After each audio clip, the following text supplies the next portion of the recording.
Ang isa sa mga hinahangaan ng mga Pinoy pagdating sa pagiging high leaper, depensa pa lang. Kahit kilalang NBA player ka pa, hindi matatakot ang player na to sa'yo dahil sa magandang performance niya sa Gilas, minsan na rin inopera ng mga European leagues. Kaso, bakit hindi na natin nahagilap si Renz Abando ngayon? Alam nyo ba na gusto pala niyang bumalik sa Gilas? Pinapahiwatig niya na gusto niya talaga maglaro. Nasaan na si Renz Abando?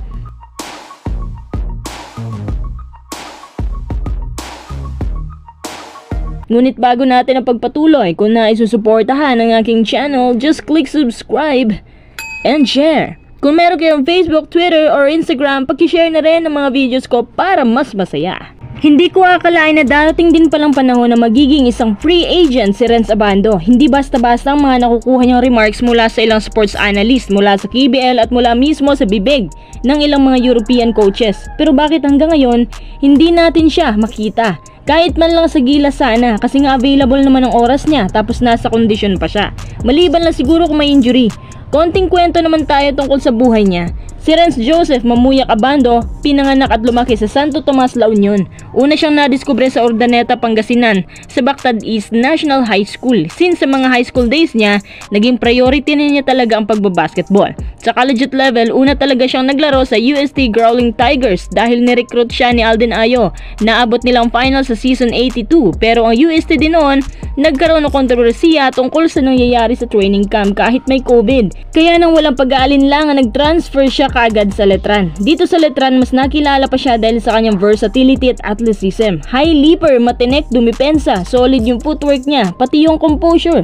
Si Terdy Ravena nga mismo may sabi na darating ang panahon di na magtatagal na si Renz ay magiging isang threat sa buong liga. Taong 2022, NCAA Season 97, nagkampiyon ng Letran at siya pa ang NCAA MVP at the same time Rookie of the Year pa. Sa parehong taon nagdesisyon siya na i-forgo ang kanyang final year ng college eligibility at doon na nag-sign siya sa anyang KGC ng KBL na kung saan naging napakamakulay ng kanyang karera doon nung time na pumasok si Renz sa KBL dahil nga ang dami niyang fans, pati ang mga Pinoy sumusubaybay na rin sa kanya doon. Rookie season pa lang ni Renz doon bilang isang Asian import, siya ay nakakuha ng isang KBL title plus siyang slam dunk contest champion at panalo din sa 3x3 All-Star Game.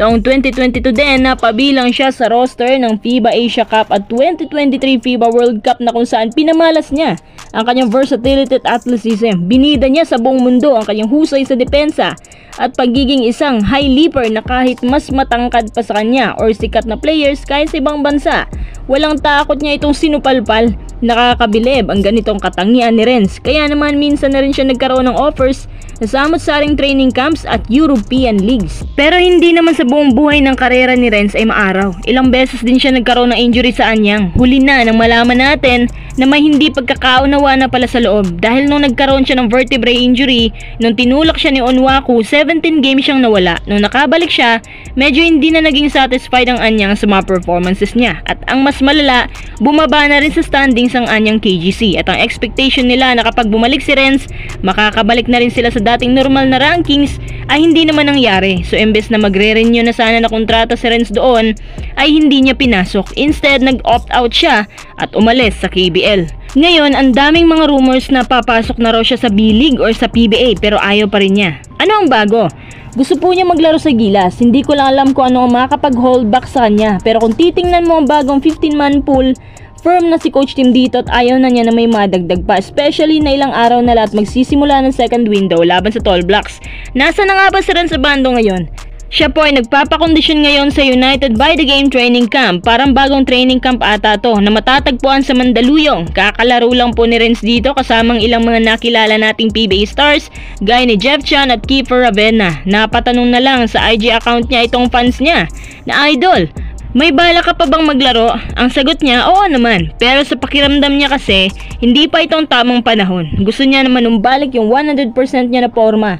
At sana yung hiling nating lahat na makapaglaro siya muli sa Gilas ay matupad na rin.